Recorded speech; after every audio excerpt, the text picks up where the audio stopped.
ನಮಸ್ಕಾರ ಎಲ್ಲರಿಗೂ. ಎಲ್ಲರೂ ಹೆಂಗಿದ್ದೀರಿ? ಆರಾಮ್ದಿರೇನ? ವೇದ ಸ್ಕೂಲ್ಗೆ ಹೊಡಿದಾಳು. ವೇದ ಸ್ಕೂಲ್ಗೆ ಹೋಗುತ್ತಾನ ನಂದು ಯಾವುದೂ ಕೆಲಸ ಆಗಂಗಿಲ್ಲ. ಯಾಕಂದ್ರೆ ಅಮ್ಮ ಅದೆಲ್ಲೈತಿ, ಮಮ್ಮ ಇದೆಲ್ಲೈತಿ ಅನ್ಕೋತಾಕಿನ ವಸ್ತು ಕೊಡುತ್ತರೋಗ ನನ್ನ ಟೈಮ್ ಹೋಗ್ತೈತಿ. ಈಗ ಹೋದಳಂದ್ರೆ ಎಲ್ಲ ಕೆಲಸ ಜಲ್ದಿ ಆಗ್ತೈತಿ. ಇವತ್ತು ಮೊದಲನೇ ಗುರುವಾರ ಇರೋದ್ರಿಂದ ಸ್ವಲ್ಪ ಕೆಲಸನೂ ಜಾಸ್ತಿ ಐತಿ. ಈಗ ಟಿಫಿನ್ದೆಲ್ಲ ಆಯಿತು. ಇನ್ನು ಮತ್ತು ದೇವ್ರ ನೈವೇದ್ಯ ಅದು ಮಾಡಬೇಕು.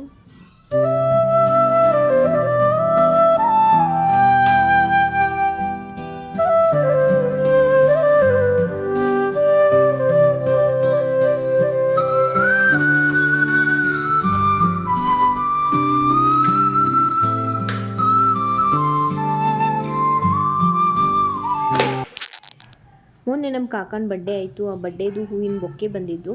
ಯಾಕೆ ವೇಸ್ಟ್ ಮಾಡೋದು, ಚೆಲ್ಲೋದು ಯಾಕೆ, ಒಂದಿನ ಯೂಸ್ ಮಾಡಿ. ಅದಕ್ಕೆ ಆ ಹೂವಿನಿಂದ ಏನರೇ ದೇವ್ರ ಮನೆ ಡೆಕೋರೇಷನ್ ಮಾಡಕ್ಕೆ ಬರ್ತೈತೆ ಅಂತ ತರ್ಸಿನಿ ನಾನು. ದೇವ್ರಿಗಂತೂ ಏರ್ಸಕ್ಕೆ ಬರೋಂಗಿಲ್ಲ, ಬಟ್ ಅದ್ರಲ್ಲಿ ಏನರೇ ಡೆಕೋರೇಟ್ ಮಾಡ್ಬೋದು ಅಂತ ತರಿಸಿದ್ನಿ. ಈ ಗುರುವಾರ ಪೂಜೆ ಮಾಡೋಕ್ಕೆ ಹಣ್ಣಿನ ಟಂಪೆ ಹತ್ತವು. 5 ಥರ ಹಣ್ಣಿನ ಟಂಪೆ ಹತ್ತವು. ಮೊದಲನೇ ಗುರುವಾರ ಸ್ವಲ್ಪ ಪೂಜೆ ಮಾಡೋಕ್ಕೆ ಲೇಟ್ ಆಗ್ತೈತಿ. ಯಾಕಂದರೆ ಪ್ರತಿಯೊಂದು ವಸ್ತು ಜೋಡಿಸ್ಬೇಕು. ಯಾಕಂದರೆ ಎಲ್ಲ ತೆಗೆದಿಟ್ಟಿರ್ತೇವೆ ಮತ್ತು ಅವ್ನು ತೊಗೊಳಕ್ಕೆ. ಅದೇ ನೆಕ್ಸ್ಟ್ ವಾರ ಏನಿರ್ತೈತಿ, ಎಲ್ಲ ವಸ್ತು ರೆಡಿ ಇರ್ತೈತಿ, ಬರೀ ಪೂಜೆ ಮಾಡೋದಷ್ಟೇ ಇರ್ತೈತಿ. ಹೀಗಾಗಿ ಮೊದಲನೇ ವಾರ ಲೇಟ್ ಆಗ್ತೈತಿ, ನೆಕ್ಸ್ಟ್ ವಾರ ಸ್ವಲ್ಪ ಈಸಿ ಆಗ್ತೈತಿ. ಮುಂಜಾನೆ ನೀರು ಬಂದಿದ್ದು ಅಥವಾ ಪಾಪ ಇಂಡೋರ್ ಪ್ಲ್ಯಾಂಟ್ಸ್ನೆಲ್ಲ ಹೊರಗಿಟ್ಟು ನೀರು ಹಾಕಿದ್ನಿ. ಬಟ್ ಅದನ್ನು ತೊಗೋಬೇಕಂತ ನಂಗೆ ನೆನಪಾಗಿಲ್ಲ. ಹೊರಗೆ ಬಿಸಿಲಾಗ ಅದ್ರದ್ದೆಲ್ಲ ನೋಡ್ರಿ ಹೆಂಗಾಗಿದ್ದವು. ಎಲ್ಲಿ ಅದು ಪೂರ್ತಿ ಬಾಡ್ದಂಗೆ ಅದು. ಹಿಂಗಾಗಿ ಜರ ಮನ್ಸಿಗೆ ಹತ್ತಂಗಾಯಿತು. ಮತ್ತು ಅದನ್ನೆಲ್ಲ ಒಳಗೆ ತಂದು ಇಟ್ಟಿದ್ದೇನು. ನೋಡ್ಬೇಕು ನಾಳೆ ಹೆಂಗೆ ಫ್ರೆಶ್ ಅನ್ನಿಸ್ತಾವೆ, ಹೇಗಾಗ್ತಾವೆ ಅನ್ನೋದು. ವೇದಾನು ಸ್ಕೂಲಿಂದ ಬಂದಳು. ನಾ ರಂಗೋಲಿ ಹಾಕಾಕ್ತಿದ್ನಿ. ನಾನು ಹಾಕ್ತೀನಿ ಅಮ್ಮ ಅಂತ ಅಂದಳು. ಅದನ್ನ ಕಂಟಿನ್ಯೂ ಮಾಡಾಕ್ತಾಳು.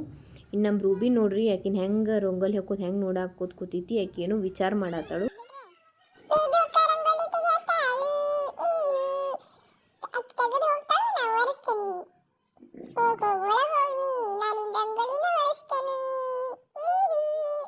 ನೋಡಿದ್ರಲ್ಲ ನಮ್ಮ ರೂಬಿನ ಡೈಲಿ ಹಂಗೆ ಮಾಡ್ತಾಳೆ. ಆಕಿ ರಂಗೋಲಿ ಹಾಕಿ ಬರಾಕ ಆಕಿ ಬಾಲ್ಯ ಎಲ್ಲ ಕೂತು ವರ್ಷ ತೆಗಿತಾಳು. ಇದು ಪ್ರತಿದಿನನೂ ಆಗ್ತೈತಿ. ದೇವರಿಗೆ ಅಭಿಷೇಕ ಮಾಡಬೇಕು ಅಂದ್ರೆ ಪಂಚಾಮೃತ ಮಾಡಬೇಕಾಗೈತಿ. ಅದನ್ನ ಹೆಂಗೆ ಮಾಡೋದು ಅನ್ನೋದು ಹೇಳ್ತೀನಿ. ಒಂದೇ ಬಾಳೆಹಣ್ಣದು ಮಾಡ್ಬೋದು, ಬಟ್ ನಾವು ವೇದಾಗ ಇಷ್ಟ ಆಗ್ತಿತ್ತಂದು ಅದನ್ನು 2 ಬಾಳೆಹಣ್ಣು ಮಾಡತ್ತಾನು. ಆಕೆ ಹಂಗೆ ಕೊಟ್ಟರೆ ಒಟ್ಟ ತಿನ್ನಂಗಿಲ್ಲ. ಹಿಂಗೆ ಮಾಡಿಕೊಟ್ರೆ ಅಂದ್ರೆ ತಿಂತಾಳು. ಅದಕ್ಕೆ ನಮ್ಮ ಹುಡುಗರಿಗೆ ನಾವು ಅವ್ರು ಹೆಂಗೆ ತಿಂತಾರ ಹಂಗೆ ಮಾಡಿಕೊಟ್ರೆ ನಮಗೂ ಖುಷಿ ಆಗ್ತೈತಿ. ಮತ್ತು ಅವು ಹುಡುಗರು ತಿಂದ್ರಲ್ಲ ಅನ್ನೋದು ನಮಗೂ ಒಂದು ಮನಸ್ಸಿಗೆ ಸಮಾಧಾನ ಆಗ್ತೈತಿ.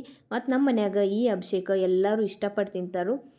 ನಮ್ಮ ಅಣ್ಣಾಗ್ರೆ ಅಂದ್ರೆ ನಮ್ಮ ಅಣ್ಣಗೂ ಇದು ಭಾಳ ಇಷ್ಟ. ಅಭಿಷೇಕ ಮಾಡಿದಾಗ ಒಂದು ನೆನಪಾಗ್ತೈತಿ.